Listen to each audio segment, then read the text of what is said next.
Hi, welcome back. In this video, we are going to discuss the basic user interface of ServiceNow. How exactly or how we can navigate through different locations in the ServiceNow instance. This is the homepage of ServiceNow. And in this, basically the whole page can be divided into three different sections. The first section is the left navigation pane. This is the area where we navigate wherever basically in ServiceNow everything is in the form of tables and records. How can we navigate to different tables? Is through this left navigation pane. And then the second place is, or the second section is the content area. This is the place majority of our work will involve. Wherever, whichever location we want to go to or whichever table we want to open, everything will be opened over this particular content area. Through the left navigation pane, we'll be trying to get into a particular table, and that table record or the table list is going to be displayed over the content area, which is the second section. This is the major area. And finally, we have the banner area.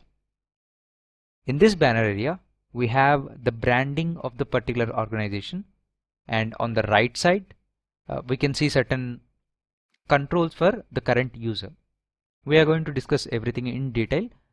In the next video, we are actually going to discuss all about the left navigation pane.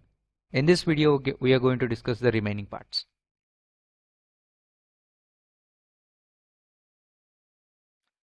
I have logged into the system, ServiceNow system, and as we can see, left side we have the left navigation pane. The left navigation pane, there are two elements. The first thing is the application menus. These are different application menus like incident, problem, change. If I click on any of the application like incident, I will see certain modules. These are nothing but the links. If I click on any of these things, it will open that particular related link. Right now, create new is linked to new record of service of incident. Because of that, I am able to open the new record in an incident. I will be able to submit a new incident from this link. If I want to see all the incidents, I can click on this particular module. So we have application menus, and underneath it we have all the modules. As we discussed, this is the content area. Whatever we click on whatever we click in the left navigation pane, everything will be displayed over the center part, which is the content area. Whole thing in ServiceNow is in the form of tables and records. As you can see, this is incidents. This is incidents table basically, and this incidents table we are seeing all the records, or we can say all the incidents in one go. This is nothing but the list layout. If we open any of the particular record, if we click on the number, if we click on the first column, it will open the new form. So this is the form layout. So in the form layout, we'll be able to see individual record. If we are seeing all the records in one go, or if we are seeing in this particular list format, this is the list format. If we are seeing any of the records in this list format, it is nothing but the list layout. If you are opening in one particular record, it is called form layout. Now let us discuss the banner area. Banner area, we have the logo. We can have any, depending upon the organization's logo, we can have it over there. We can have text for that particular company or organization. We'll be discussing how we can change these two things in a few moments. On the right side, we have certain controls. Let's discuss all the controls now. We can see the logged in user's name over here, and also his image or photo will be displayed over here. If I click on this, then I will have some extra links. First one is profile. If I click on the link, the profile, it will open the current user's profile details like his first name, his last name, business phone, title, email, all these details. Let's say if I click on the logout, the current user session will be logged out. there are two more things called impersonate user and elevate roles. Elevate roles is basically to elevate the roles. This will be available only if high security plugin is activated. As an admin, we can do many things, but there are certain things which can be done only by security admin. Security admin is a bit higher than the admin. So to elevate our roles, to elevate admin roles to security admin role, we must click on the elevate roles, and then we'll be able to see this security admin.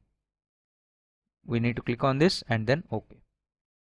So this is something which will be discussed over the ACL part in the further classes. The impersonation or impersonating user, I have a video only for this particular option. So we'll be discussing that part over there. And then we have this search area, search bar. This is nothing but the global search. If we click on it, the search will be displayed and I can search for any of the incident. Let's say if I want to search this incident number, I can type this incident number and search for it. In the same way, I can search for any of the records like the problem tickets or change requests or service requests or knowledge articles. Even if I search for the text over here, I will be able to get the record. This is called the global search. This is available only for people who have ITIL roles. But if we get in depth, there is a role called text_search_admin. Because of that role, we'll be able to see this. Users with that role will be able to see it. If they don't have this role, then they won't be able to see the global search. Then we have conversations. Basically, we can start any conversation over here. We can add users to this conversation, and then we can have a chat regarding the tickets or whatever it is. It is basically just a social connectivity. And then we have the help. We can search for documentations related to the ServiceNow over here. And finally, we have the settings. The gear icon over here, if we click on it, we'll have lots of tabs over here. There are 6 tabs. The developer tab is only for us, which means admins. No other person will be able to see this. First, general. In the general, we have certain options. So some of the things which we need to understand is compact the user interface. Just have a look at the user form right now. Let me compact the user interface. You can see all the fields are compacted. That is what this particular option does. And then compact list and date, list date time. Let's open a list layout. We'll be able to understand that. We have opened time over here, which is 2017, 2017, 8 and all. Now, if you scroll back, all the dates are the same. If I go and enable this compact date and time, you will see the time is date and time is just, it is showing month, date, hour and minutes. Seconds are hidden and also the year. So this is the compact list, date and time. Once we log in, should we should we get redirected to the home page or the dashboards? That is mentioned over here. And then we have date and time. Should we show the calendar or we should show how much time ago, like 5 minutes ago, 10 minutes ago, all that. So these are the basic things. There are 2 more things, which is first one is time zone. We can select any of the time zone over here. Depending upon that, the time displayed over any of the records will be changed. Then finally we have printer friendly version. Whatever we see, everything will be in the form of which will be actually very easy to get it printed. And now we have themes. There are 9 themes right now. We can even create new themes. If we try and look at different themes, you can see the change over the background.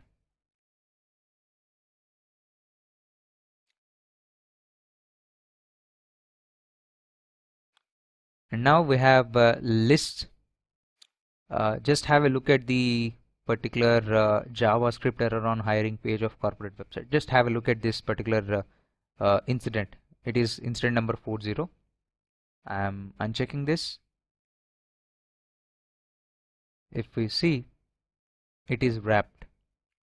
You can see all the if I scroll down right now, you can see short description is of this length. If I scroll down, then you can see the change over here. If I wrap it, all the fields will be minimized. This is the wrapping. Then we have forms. For this, let me open a form.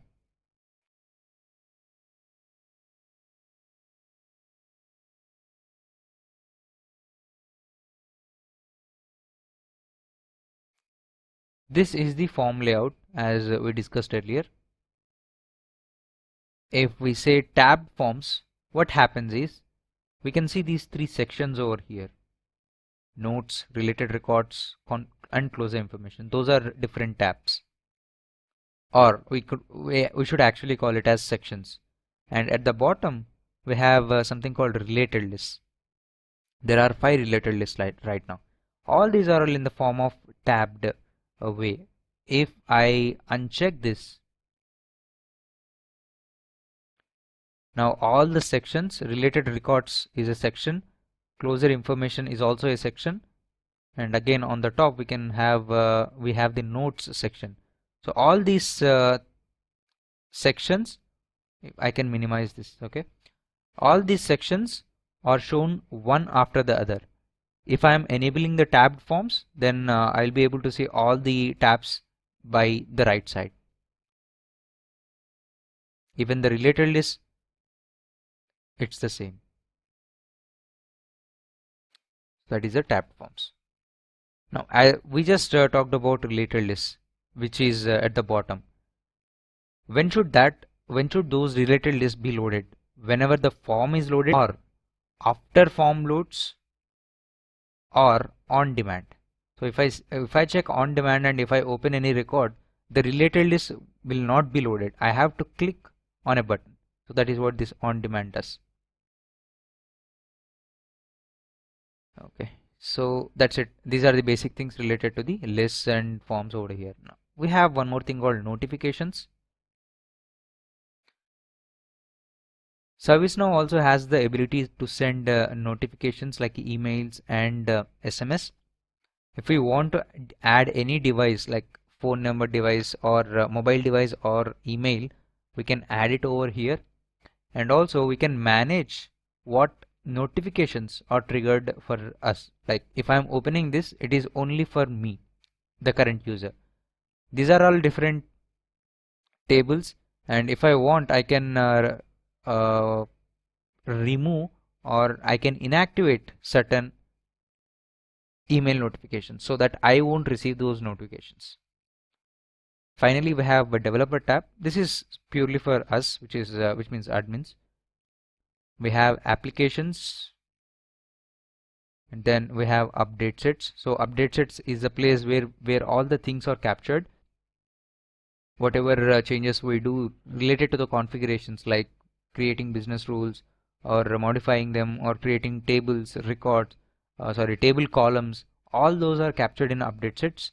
So we can select which update set should capture the current configuration. And if we want, just have a look at the banner right now. We don't have any options over here, but if I want, I can bring this update set picker over. You can see it over here now. In the same way, you can also bring the application over here. So this is application is actually we use them when we are creating some scoped applications. Global is an application wherein all the basic ITSM modules like incident, problem, change and all are captured. If we want to have our own application, we can create a new application and we can do all our configurations over there. And finally, we have an option called JavaScript log. Basically what this does is It enables us a new window over the bottom.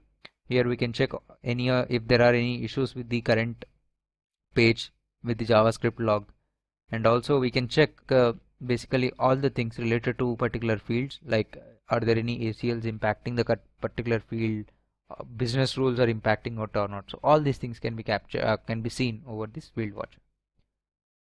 This is the basic user interface, and it is right now we have gone in depth on this particular banner area. In the next few sessions we'll be discussing more about the left navigation pane.